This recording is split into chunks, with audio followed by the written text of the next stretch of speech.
नमस्कार, स्वागत है ज्ञान गैंगवे चैनल में और मैं हूं चंदन वर्मा। मैं आपको कंटिन्यू फिजिक्स का एमसीक्यू करा रहा हूं। पिछले वीडियो में हमने गति का एमसीक्यू देखा। आज हम देखेंगे बल एवं गति, जिसमें हम 30 क्वेश्चन देखेंगे और जिसमें कुछ न्यूमेरिकल्स होंगे, कुछ थ्योरेटिकल्स होंगे, कुछ आविष्कार के बारे में जानेंगे। और ये ऑल टाइम आने वाले क्वेश्चंस हैं, ठीक है। ये आपके किसी भी क्वेश्चन में जनरल साइंस के रूप में आएंगे, किसी भी एग्जाम्स में आपके जनरल साइंस के रूप में आएंगे। तो मैं बता दूं कि आज हम देखेंगे बल एवं गति पे कुछ मल्टीपल चॉइस क्वेश्चंस। तो देखते हैं। सबसे पहला है, हमारा क्वेश्चन है बल गुणनफल है किसका। ऑप्शन दे रहा है द्रव्यमान और वेग का, द्रव्यमान और त्वरण का, भार और वेग का, भार और त्वरण का। तो आप इस कैसे जानेंगे? तो ये हमारा एक फार्मूला होता है F = m × a, जहां a त्वरण, m द्रव्यमान है। यानी द्रव्यमान को हम m से प्रदर्शित करते हैं, द्रव्यमान इनटू त्वरण।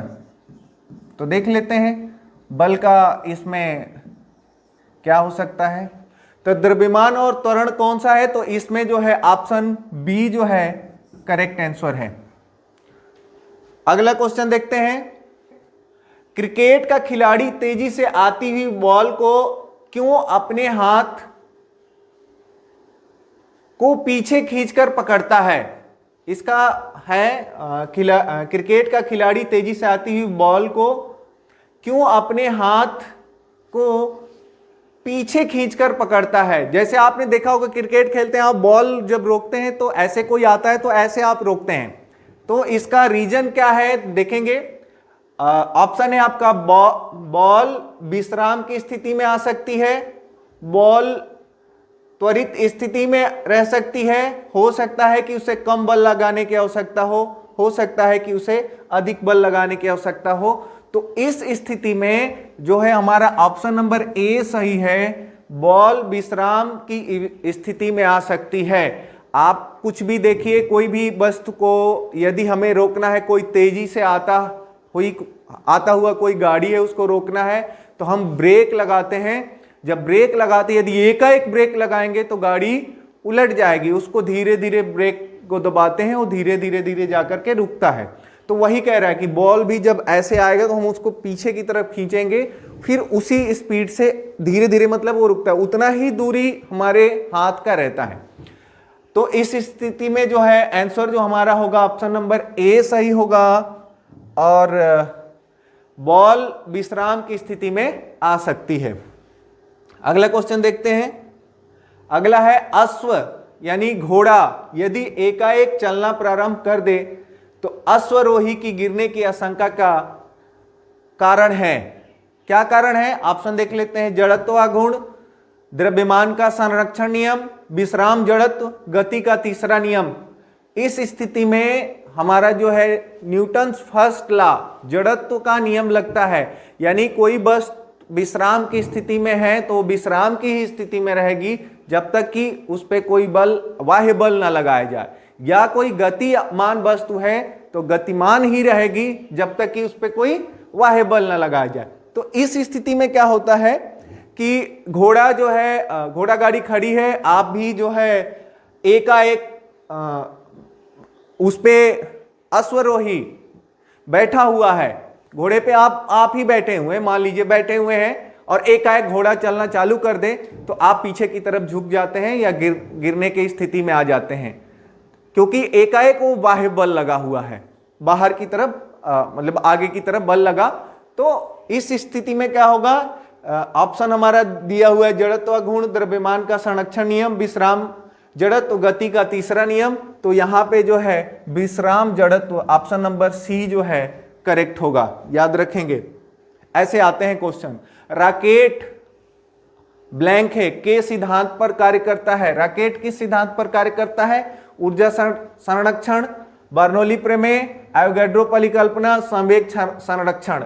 तो ये जो है संवेग संरक्षण सिद्धांत पर कार्य करता है। यानी आगे देखते हैं, किसी भी स्थिर या गतिशील वस्तु की स्थिति और दिशा में तब तक कोई परिवर्तन नहीं होता जब तक उस पर कोई बाह्य बल सक्रिय न हो। यह है, इससे पहले ही मैं बताया था, इससे पहले ही क्वेश्चंस आए थे। कहता है कि न्यूटन का गति विषयक प्रथम नियम, न्यूटन का गति विषयक द्वितीय नियम, न्यूटन का गति विषयक तृतीय नियम, गैलीलियो का गति विषयक नियम कौन सा है? तो ये जो है आपका न्यूटन का गति विषयक प्रथम नियम है कि जब कोई वस्तु ऐसा है तो वैसे ही रहेगी, विश्राम में है तो विश्राम में, गति में रहेगी तो गति में। इससे पहले जो अश्वरोही वाला आया था उसमें हमने आपको बताया था, जब 2 केजी वाले द्रव्यमान पर 5 न्यूटन का बल लगाया जाता है तो उत्पन्न होने वाले त्वरण का मान होगा या क्या होगा। इसका सॉल्यूशन कैसे करेंगे देख लीजिए। सॉल्यूशन इसका होगा, ये यहां कौन सा पहले देख लेते हैं कि क्या क्या दिया हुआ है। m दिया हुआ है 2 kg, f दिया हुआ है 5 न्यूटन, a पूछ रहा है तो आप फार्मूला जानते हैं F equal to m into a, तो a equal to F by a m हो जाएगा। f का मान कितना है 5, m का मान 2, कट जाएगा 2.5 मीटर प्रति सेकेंड स्क्वायर आएगा। अब देख लेते हैं इसमें कौन सा है, तो ऑप्शन दिया है 2.5, 2/5, 25, 25, तो ये जो है आपका ऑप्शन नंबर ए जो है करेक्ट आंसर होगा 2.5 मीटर प्रति सेकेंड स्क्वायर। शून्य में स्वतंत्र रूप से गिरती हुई वस्तु की का मतलब क्या होता है, समान गति होती है, समान वेग होता है, समान त्वरण होता है, समान बल होता है। तो याद रखेंगे शून्य में स्वतंत्र रूप से गिरती हुई वस्तु का त्वरण जो है समान रहता है। ठीक है, तो यहाँ पे ऑप्शन नंबर सी जो है करेक्ट आंसर है। पदार्थ के संवेग और वेग के अनुपात से कौन सी भौतिक राशि प्राप्त की जाती है? वेग, त्वरण, द्रव्यमान, बल। अभी आपको बताना है और यही ये क्वेश्चन है और ये ऑप्शन है। तो देखते हैं, पहले देखते हैं कि वेग और संवेग का अनुपात निकाल लेते हैं। संवेग का क्या होता है? संवेग बराबर होता है द्रव्यमान गुणे वेग। ठीक है, संवेग का होता है द्रव्यमान गुणे वेग, और वेग का पूछ रहा है तो संवेग और वेग का तो बटा में वेग कर देंगे, अनुपात निकालना है, और यहां भी वेग हो जाएगा, वेग से वेग कट गया, फाइनली क्या आएगा आपका द्रव्यमान आया। तो संवेग और वेग का अनुपात का जो आंसर होगा आपका द्रव्यमान आएगा, और इसमें ऑप्शन में देख लेते हैं तो ऑप्शन नंबर जो सी है वो करेक्ट आंसर है। अगले देखते हैं, निम्नलिखित में सदिश राशि है। सदिश राशि, अदिश राशि ऑलरेडी पढ़ाया जा चुका है, तो या आप जानते हैं तो इसका आसानी से आंसर बता सकते हैं। वेग, द्रव्यमान, समय और लंबाई, इसमें जो है वेग जो है एक सदिश राशि है। अदिश राशि है ऊर्जा, बल, आघूर्ण, संवेग, उपयुक्त सभी, इसमें जो है ऊर्जा जो है एक अदिश राशि है। अदिश राशि का परिभाषा आप लोग को पता है, जिसमें सिर्फ परिमाण हो, दिशा ना हो, वह अदिश राशि होता है। अगले देखते हैं, निम्नलिखित युग्मों में से किन भौतिक राशियों के समान विमीय सूत्र नहीं है? निम्नलिखित युग्मों में से किन भौतिक राशियों के समान विमीय सूत्र नहीं है? बल एवं दाब, कार्य एवं ऊर्जा, आवेग एवं संवेग, भार एवं बल। अभी विमीय सूत्र आपको पता है कि MLTA इस तरीके से निकालते हैं। तो पहले देखते थे 1 by 1 का ए का देख लेते हैं। पहले ऑप्शन ए का बल का होता है MLT पर -2। कैसे होता है ये आप समझ सकते हैं, द्रव्यमान गुणे त्वरण। द्रव्यमान जो है यहाँ पे m है और l जो है मीटर, और त्वरण जो है ये है t जो है सेकेंड, समय। तो द्रव्यमान गुणे त्वरण को बल कहते हैं। ठीक है, अब देखते हैं दाब का। तो दाब का क्या होता है, बल बटा में क्षेत्रफल। ये फार्मूला परिभाषा आपको याद होना चाहिए तभी हो पाएगा। तो दाब का क्या होता है, बल बटा में क्षेत्रफल, और बल का ऑलरेडी हमने लिखा है तो एम एल टी पर माइनस टू, अब बटा में क्षेत्रफल का क्या हो जाएगा एल स्क्वायर, इससे ये कट गया तो ये हो जाएगा एम एल पर माइनस वन टी पर माइनस टू, याद रखेंगे।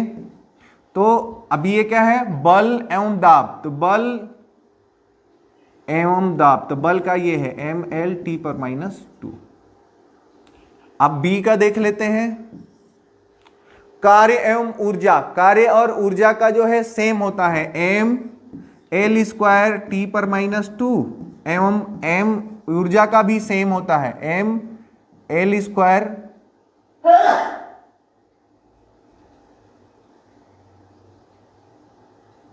M L square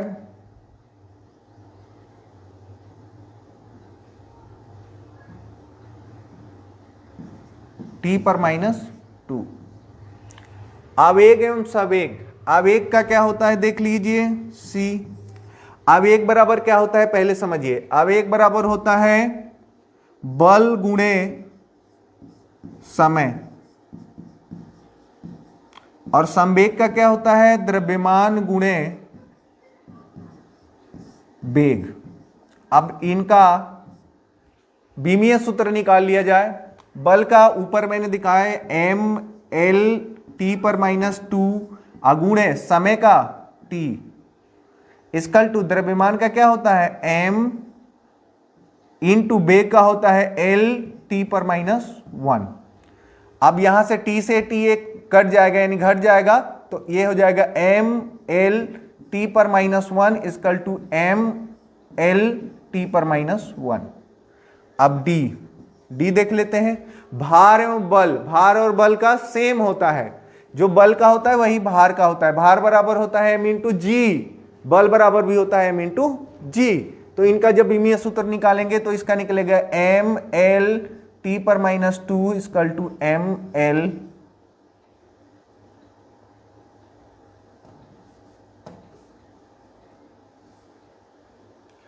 M L T पर माइनस टू। अब हमारा ये बीमीय सूत्र निकल गया, देख लेते हैं फिर से। बल या ए में बल एवं दाब, ये पूछ रहा है क्वेश्चन कि बीमीय सूत्र नहीं है यानी दोनों एक सेम नहीं है, तो यहां पे हम मिला लेते हैं एम एल टी पर माइनस टू एम एल पर माइनस वन टी पर माइनस टू, यहां पे ये नहीं है पहला चीज।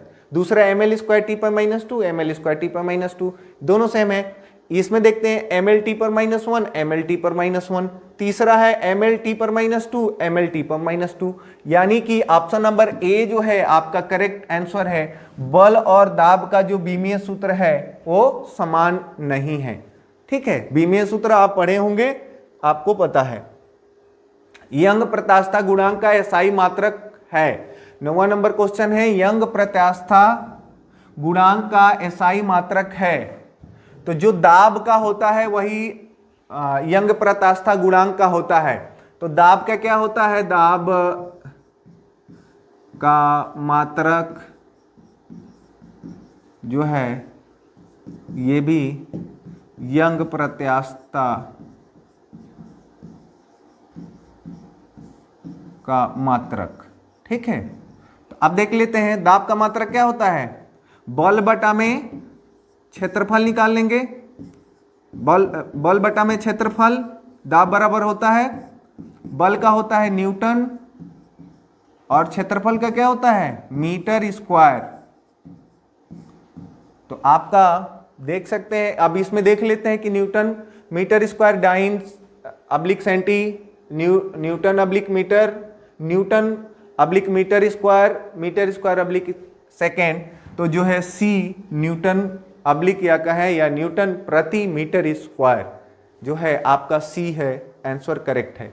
नेक्स्ट देखते हैं कैंडिला मात्रक है। कैंडिला किसका मात्रक है, कैंडिला जो है ज्योति तीव्रता का मात्रक है।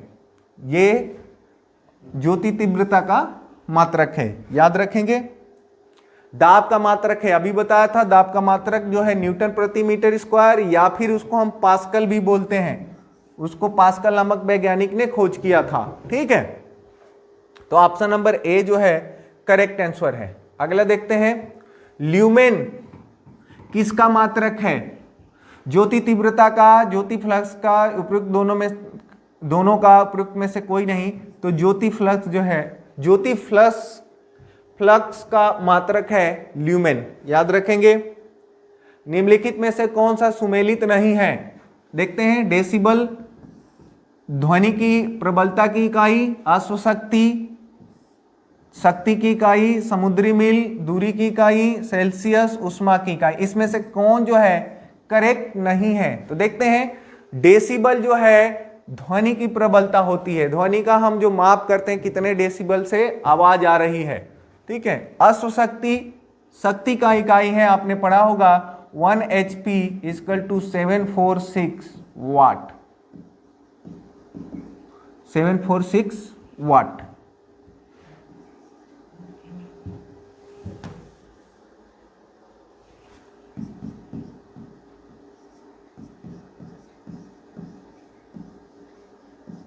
ठीक है, तो यह शक्ति का मात्रक है। समुद्री मील दूरी का इकाई है, समुद्री मील, एक समुद्री मील में कितना होता है? 1.852 किमी,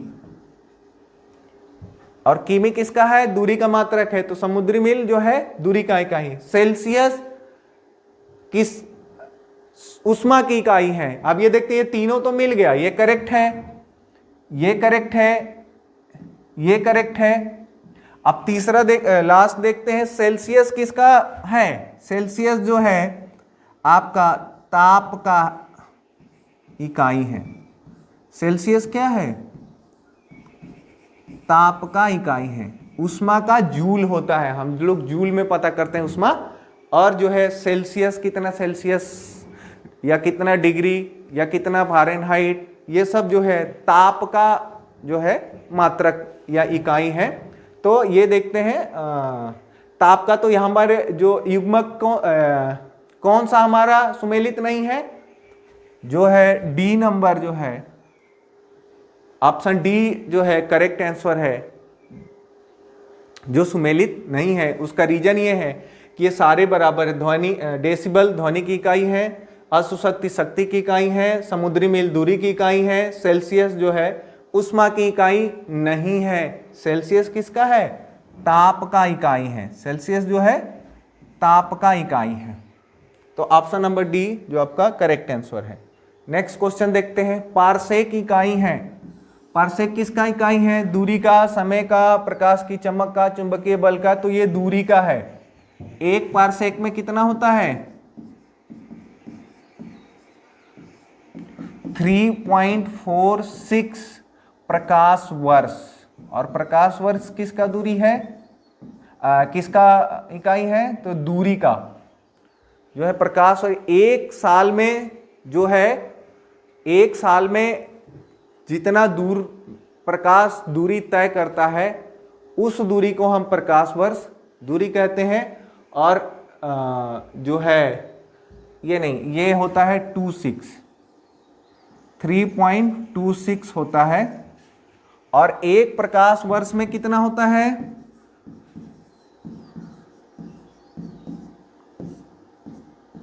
9.46 इंटू 10⁻15 मीटर। ये जो है, ये दोनों क्या है? दूरी के मात्रक हैं।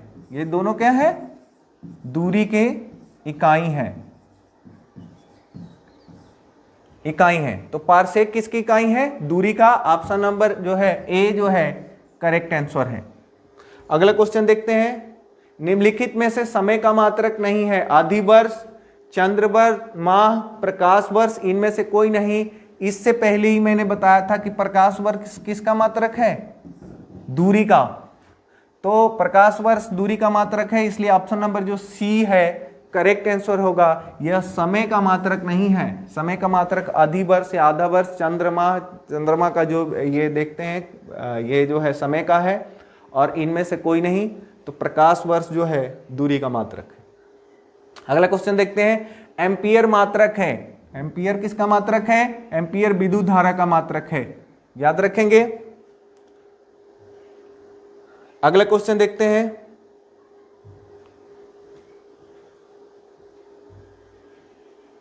प्रकाश वर्ष इकाई है, ये तो अभी हो गया था, नहीं, ये प्रकाश वर्ष इकाई है। अभी मैंने बताया था प्रकाश वर्ष किसकी इकाई है? दूरी का। एक प्रकाश वर्ष में कितना होता है?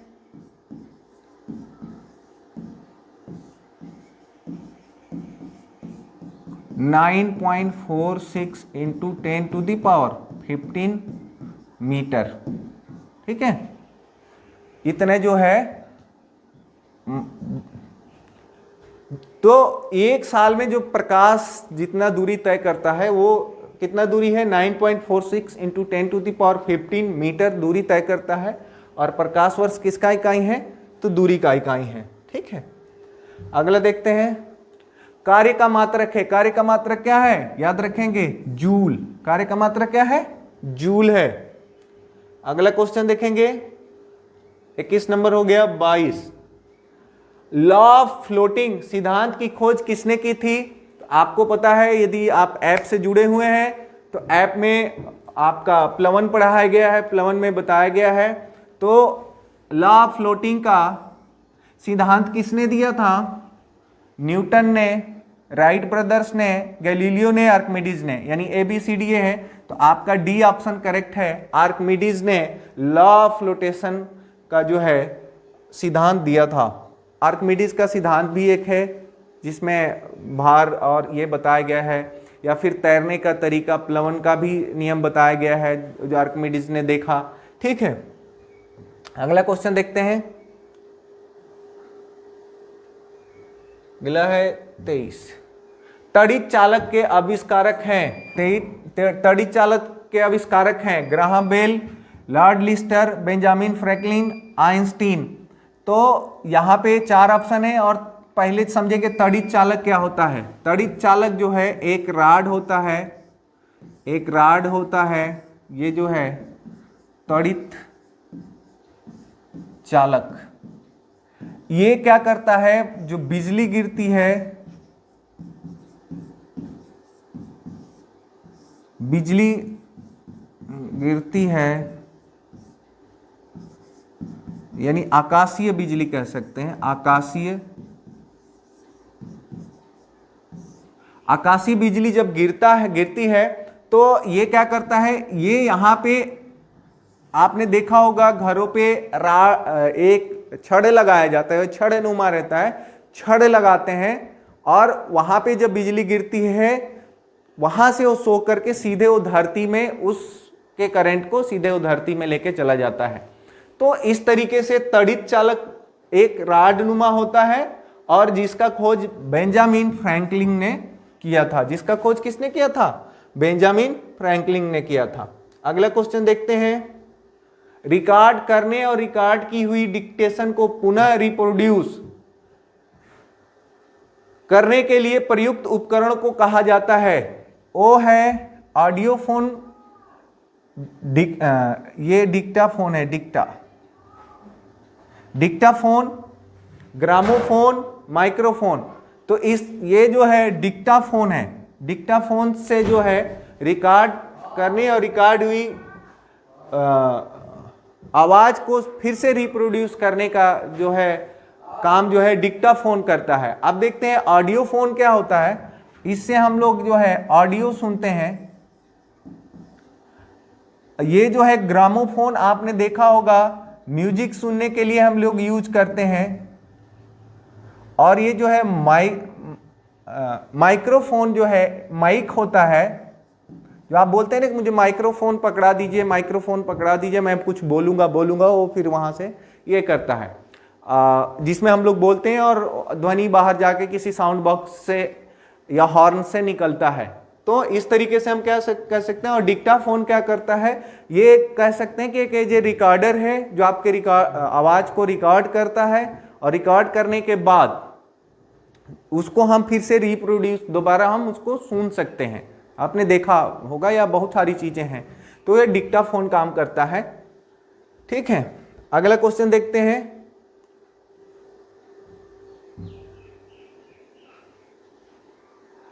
रेडिएटर का कार्य है, रेडिएटर का क्या कार्य है? इंजन को गर्म करना, तापीय विकिरण को रोकना, इंजन को ठंडा रखना, ताप को विद्युत में बदलना। तो रेडिएटर आपने जनरेटर में देखा होगा, रेडिएटर लगा होता है और उसमें हम लोग पानी डालते हैं, या आपने देखा होगा गाड़ियों में, बस में, जीप में, तो ड्राइवर जो है पानी ला करके उस रेडिएटर पे डालता है और उस रेडिएटर का कार्य रहता है इंजन को ठंडा रखना। उस रेडिएटर का क्या काम रहता है? इंजन को ठंडा रखना। आपने देखा होगा इस तरीके से उसमें जाली जाली सा ऐसा बना रहता है, यहाँ पे एक छिद्र रहेगा, मान लीजिए यहाँ से पाइप ऐसा। कूलर में भी आपने देखा होगा इस तरीके से ये रहता है और इस तरीके से उसमें ये रहता है। इसके अंदर जो है पानी डालते हैं हम लोग, फिर ये पानी इसके अंदर आता है और धीरे धीरे धीरे चारों तरफ जाकर फिर नीचे जाता है। वो क्या करता है? इंजन को ठंडा रखता है। कूलर में आप पानी डालते हैं ठंडा होने के लिए, आपने देखा होगा, या पीछे जो है रहता है, तो वो क्या करता है? वो हमारे शरीर, वो ठंडी हवा के लिए रहता है। और रेडिएटर का कार्य जो होता है इंजन को ठंडा रखना रहता है। अगला देखते हैं, थर्मोस्टेट का प्रयोजन क्या है? थर्मोस्टेट प्रयोजन मतलब किस लिए यूज में करते हैं? ताप को मापना, ताप को बढ़ाना, ताप को स्थिर रखना,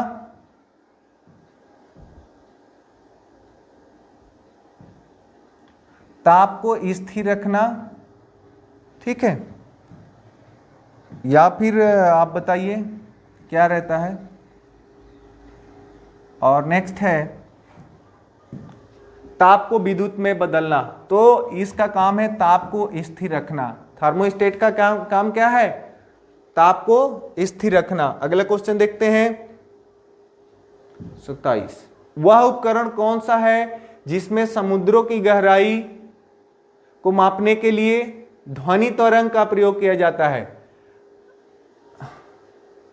मतलब ये आपको बताना है कि समुद्रों के, मतलब समुद्र जितने भी हैं, चाहे समुद्र में यदि आप जा रहे हैं तो उसकी गहराई नापने के लिए किस चीज का प्रयोग करते हैं या कैसे नापते हैं? रडार से, सोनार से, अल्टीमीटर से, बेंचुरीमीटर से। अभी देखते हैं रडार से हम लोग क्या है, ऊपर क्या पता करते हैं, सोनार से जो है हम समुद्र की गहराई नापते हैं। अगले देखते हैं हाइड्रोजन बम किसने विकसित किया? तो Wernher von Braun, J Robert Oppenheimer, Edward Teller, Samuel Cohen. तो ऑप्शन नंबर 20 में करेक्ट है। हाइड्रोजन बम को किसने विकसित किया? जे रॉबर्ट ओपेनहीमर। अगला क्वेश्चन देखते हैं, सूर्य की किरणों की तीव्रता नापने वाला उपकरण को क्या कहते हैं? तो सूर्य की किरणों की तीव्रता मापने के उपकरण को क्या कहते हैं? तो एस्ट्रोमीटर, कैस्प्रोग्राफ, एक्टियोमीटर, बैरोमीटर। ये जो है एक्टियोमीटर इसका करेक्ट आंसर है। एस्ट्रोमीटर से हम लोग खगोलीय वस्तु का पता करते हैं, खगोलीय पिंड के बारे में पता करते हैं, उनकी दूरी या क्या है, कितना है। कैस्कोग्राफ से हम लोग पौधों की लंबाई कैसे बढ़ रही है या क्या है, पौधों के बारे में करते हैं। एक्टियोमीटर से सूर्य की किरणों की तीव्रता नापते हैं। बैरोमीटर से क्या नापते हैं? पहले बैरोमीटर समझिए। बैरोमीटर जो है एक इस तरीके सा बना रहता है, इसके अंदर जो है पारा रहता है, पारा, सॉरी, इसके अंदर जो है पारा रहता है। इसको ऐसे बनाते हैं,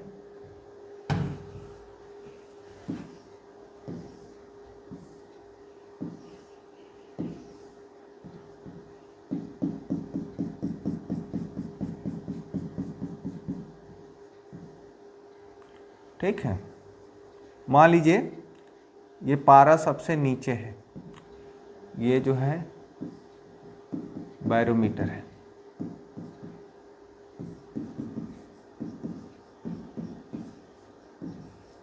समझ लीजिए बैरोमीटर के बारे में। बैरोमीटर से हमें क्या है, एकाएक बैरोमीटर पे ये पारा जो है, ये पारा है, यदि एकाएक नीचे आए, एकाएक नीचे, तो क्या आएगा, आंधी आएगा। एकाएक नीचे आए तो आंधी। अभी क्या है, धीरे धीरे नीचे आए, इसके 3 पोजीशन होते हैं। दूसरा पोजीशन होता है धीरे धीरे नीचे आए तो वर्षा होगा, वर्षा होने की संभावना है। और जो है धीरे धीरे ऊपर जाए तो, धीरे धीरे ऊपर तो मौसम साफ।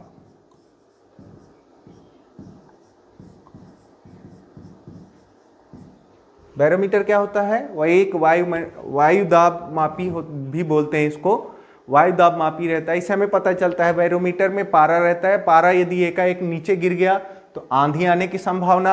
याद रखेंगे, ये हमारा मौसम विज्ञान से जानकारी है, मौसम विज्ञान वाले ऐसे ही पता करते हैं।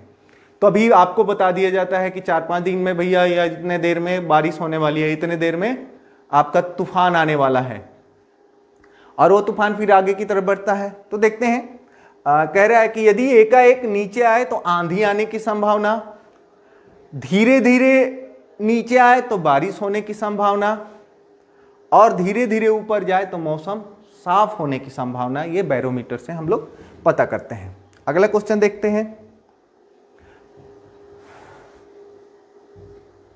निम्न में से किसका उपयोग ऊंचाई नापने के लिए होता है, ऊंचाई नापने के लिए? Barometer, planimeter, altimeter, hydrometer. Barometer के बारे में मैं बता दिया था, यह वायु दाब मापी है, वायु दाब का मापने के लिए। प्लानीमीटर नाम से भी, ये जो होता है मैप के लिए होता है। अल्टीमीटर ऊंचाई के लिए, ऊंचाई नापने के लिए होता है। और जो है आपका हाइड्रोमीटर जो है तरल पदार्थों का घनत्व या विशिष्ट गुरुत्व प्राप्त पता करने के लिए होता है। तो देखते हैं, अब इसमें देख लेते हैं कौन सा सही है। तो ऑप्शन नंबर जो सी है वो करेक्ट आंसर है। नेक्स्ट क्वेश्चन देखते हैं। नेक्स्ट क्वेश्चन आपके लिए रहेगा। नेक्स्ट है सापेक्ष आर्द्रता, रिलेटिव ह्यूमिडिटी नापी जाती है हाइड्रोमीटर से, हाइग्रोमीटर से, लैक्टोमीटर से, पोटेंशियोमीटर से। ये आपके लिए है, आप हमें कमेंट्स करके बताएंगे। यदि आप शुरू से वीडियो देखते आ रहे हैं तो पक्का आप इसका आंसर बता देंगे। आप हमें कमेंट्स कीजिए, हमें अच्छा लगेगा और हम उसका रिप्लाई देंगे। फिर मिलते हैं नेक्स्ट वीडियो में, हम मिलेंगे गुरुत्वाकर्षण बल के साथ में। गुरुत्वाकर्षण बल के कुछ क्वेश्चंस होंगे और हम इस तरह से चैप्टर वाइज चलते रहेंगे, और जहां इसी तरीके के क्वेश्चन आते हैं। और जब भी ऐसा आए आपको घबराना नहीं है, दिमाग में सोचना है कि ये क्या हो सकता है, क्या हमने पढ़ा है, और उसका सटीक और सही आंसर देना है। मिलते हैं नेक्स्ट गुरुत्वाकर्षण बल में। नमस्कार।